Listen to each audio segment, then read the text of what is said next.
Marketing leaders are under more pressure than ever to move faster, prove impact, adapt to AI, and still build brands that people trust. And behind all of this are bigger conversations around leadership, creativity, growth, burnout, and what modern marketing leadership is supposed to look like now. That's exactly why we're launching the CMO Club podcast. This show is about honest, smart conversations with marketing leaders navigating all of it in real time. I'm Becca Banyard, producer of the podcast, and today I get to introduce the show's host, Breanna Lawlor. She has a background in communications, marketing, and video production, and a natural curiosity that makes her the perfect person for this role as the CMO Club podcast host. Breanna, welcome to your show.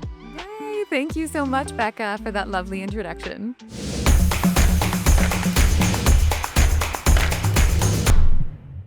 So, Breanna, I want to start with this one question. What feels uniquely hard about being a marketing leader right now? It's a great question. It's probably something leaders ask themselves every day. Why is this so hard? And it's because we're dealing with times where no one has all the answers, literally building the plane as you fly it. And there's no playbook for doing an AI rollout with a team of multiple hundred marketers. There's no set path that's been walked for your organization in this time. And so dealing with ambiguity, leading in a time where you don't have all the answers, that is inherently hard because you have to have a strong sense of your own point of view, your own intuition, and then deal with the visibility that comes with being a marketing leader. It's a lot. It's never been more exposed. You're accountable for growth, for brand, for navigating an entire workforce transformation. And it's just a lot. And you don't have to do everything perfectly, but you do need to make steps in the right direction. And you're guessing until you get there and you look back on the other side and you think, maybe that wasn't so bad. I think what it is sort of like being between a rock and a hard place. Like the pressure doesn't just come externally, it also comes internally, both for yourself and also for the team that you support. And so it's like working in that environment of pressure constantly. Some people thrive off of it and others get bogged down by it. And I think that's what's really hard about being a marketing leader is that there's never been so much visibility and pressure and ambiguity all at the same time. That's a lot. And even if you're someone who thrives under pressure, we can only take so much as humans. So, Yeah, like if there's any sort of sage advice, the thing that's going to get people through is connecting with other humans who are in a similar position. You do not have to know all the answers. Sometimes it just helps to have someone in your circle who has maybe a few more than you do. And then you feel heard and seen and willing to wake up the next day and do it all over again. That's all it takes to be a leader. You don't have to have all the answers, but you need to be willing to show up and be consistent and, trudge forward even without the playbook in hand. when I have conversations about ambiguity in my own career, it's always like, yeah, nobody has the answers. We just have to come up with a solution, be like consistent about seeking a solution and sticking to it and seeing if it works. If it doesn't, you fail, you learn, and you try another solution. And I think that's just kind of the common theme, whether you're a marketing leader or whether you're a multimedia producer. Totally. There's like a safe space aspect to, life being so digitized, but like really the true safe space is when you connect one to one. And we're all imperfect. We're all going to make mistakes, especially when things are moving at the pace that they're going. Like it's kind of wild. It's like, better keep up or you're going to fall flat. And there's another way. And it really just is being humble and seeking out the answers when you don't have them yourself. Yes. And just to go back to the pressure cooker example, like I feel like having those one-to-one connections or even just listening into somebody else's shared experience, it's like lifting that lid just slightly and letting some of the pressure out so that you can like keep going. Entirely that. I couldn't have said it better. Like, yeah, there's lots of ways to alleviate the pressure, but the peer-to-peer connection seems to be a consistent theme among leaders because you'd be amazed by how many parallels there are, regardless of industry, just by the nature of being in the C-suite as a marketer. You've already had quite a few conversations with marketing leaders, so I'm curious, what are you noticing about today's CMOs that people don't see? I think historically, CMOs have been responsible for campaigns and outcomes. And now, really, they're focused on building trust with their audience, trust with their team, trust with their board. And this was always the case, but it's a little bit more visible now. So CMOs are also having to be thought leaders. They're really needing to show up and demonstrate their point of view.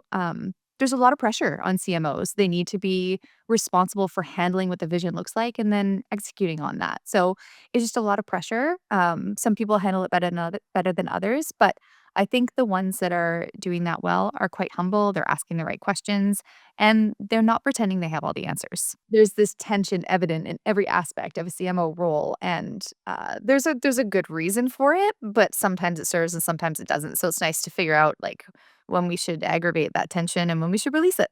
So there's quite a lot of change happening in the industry right now, largely due to AI and just the disruption that it's brought. I'm curious from your perspective, what is something that the marketing industry right now is getting wrong? Yeah, no, this is a really great question. It's come up a lot in conversations over the past nearly 6 months. The number one thing is mistaking motion for progress. They're not the same thing. Speed does not translate to outcomes or outputs that are valuable.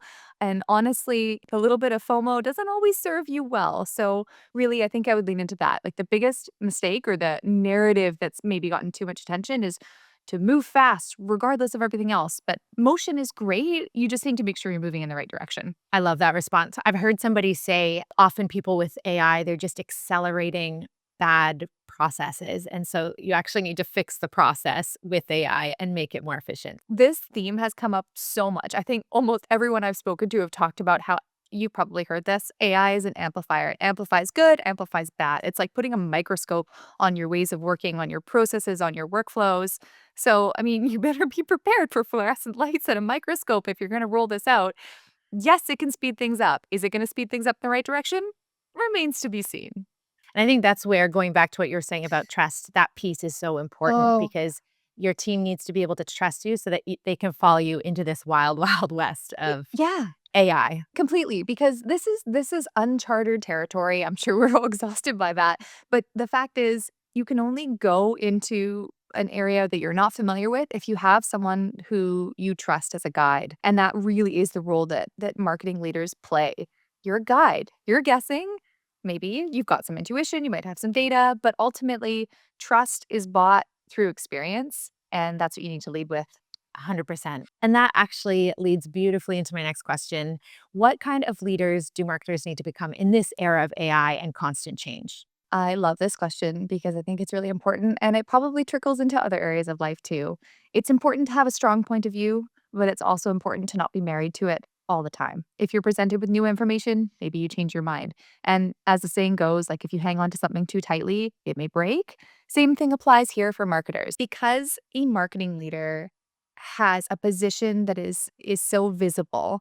It's important to have this sort of consistency in how they apply themselves. So having a strong point of view will serve you well. Hanging on to things so tightly that they break, not so much. So I found that there's a certain element of flexibility, of humility that's really serving leaders well. And these are traits that basically buy you that trust with your team so that you can move faster together rather than slower alone. It's not an option for CMOs. Like you simply need to know how to persuade people to follow you. And it comes from having a clear point of view that people can get on board with, but not being so rigid that you don't account for new information and allow it to maybe shapeshift from time to time. So, just in the last few moments, switching gears, let's chat about the show. So, who are some of the guests or the conversations that listeners can look forward to in the next few weeks? My aim is to invite a variety of guests from different disciplines with different levels of expertise on the show. I actually have found in the conversations over the last few months, some of the ones that are the most fascinating interviews haven't always been a marketer, but they were in a completely different role before they came to marketing. And that then kind of gave them a foundation, a unique point of view. So we're really going to dial into, what is your point of view and what missteps have you had? And what happened as a result? We're really looking to connect with the doers, the marketers who are doing something. And yes, you may be a leader, but you're still in charge of doing something that's going to get to a different conclusion than you're at right now. And the timelines are going to be shortened, they're going to be condensed, and there's going to be visibility the whole way through. So we really want the folks who are working in public, who are showing their work, and then telling us the story of that experience. I love that. I love tactical insights. I love lessons learned. As much as it's hard to share your own personal failures, I feel like sometimes those are the conversations where you can learn the most from. So I think there's a lot to look forward to. Yeah, like there's something to be said for failures, right? Like a success, great, but a failure you learn from. And sometimes it's really nice to learn from someone else's misstep rather than making the same step yourself. And in a lot of the conversations that I've had with these leaders, they have peer groups where they lean on each other. And I want this to be exemplifying that peer-to-peer connection.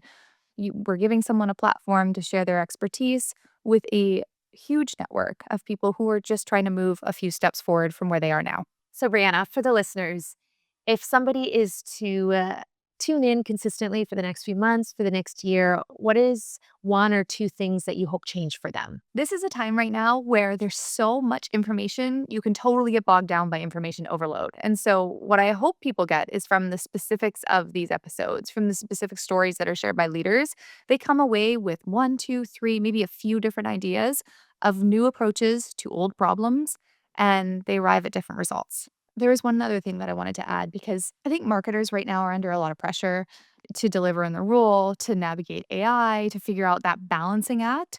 But ultimately, like marketing is about connection. And so if you feel like you're connecting to an idea, to a person, to a new way of working, and that clicks for you, that's amazing. And it hopefully won't take you a year of listening to get to that point. But I really look forward to sort of extracting those experiences from the guests that I connect with and then sharing it here. So much to look forward to.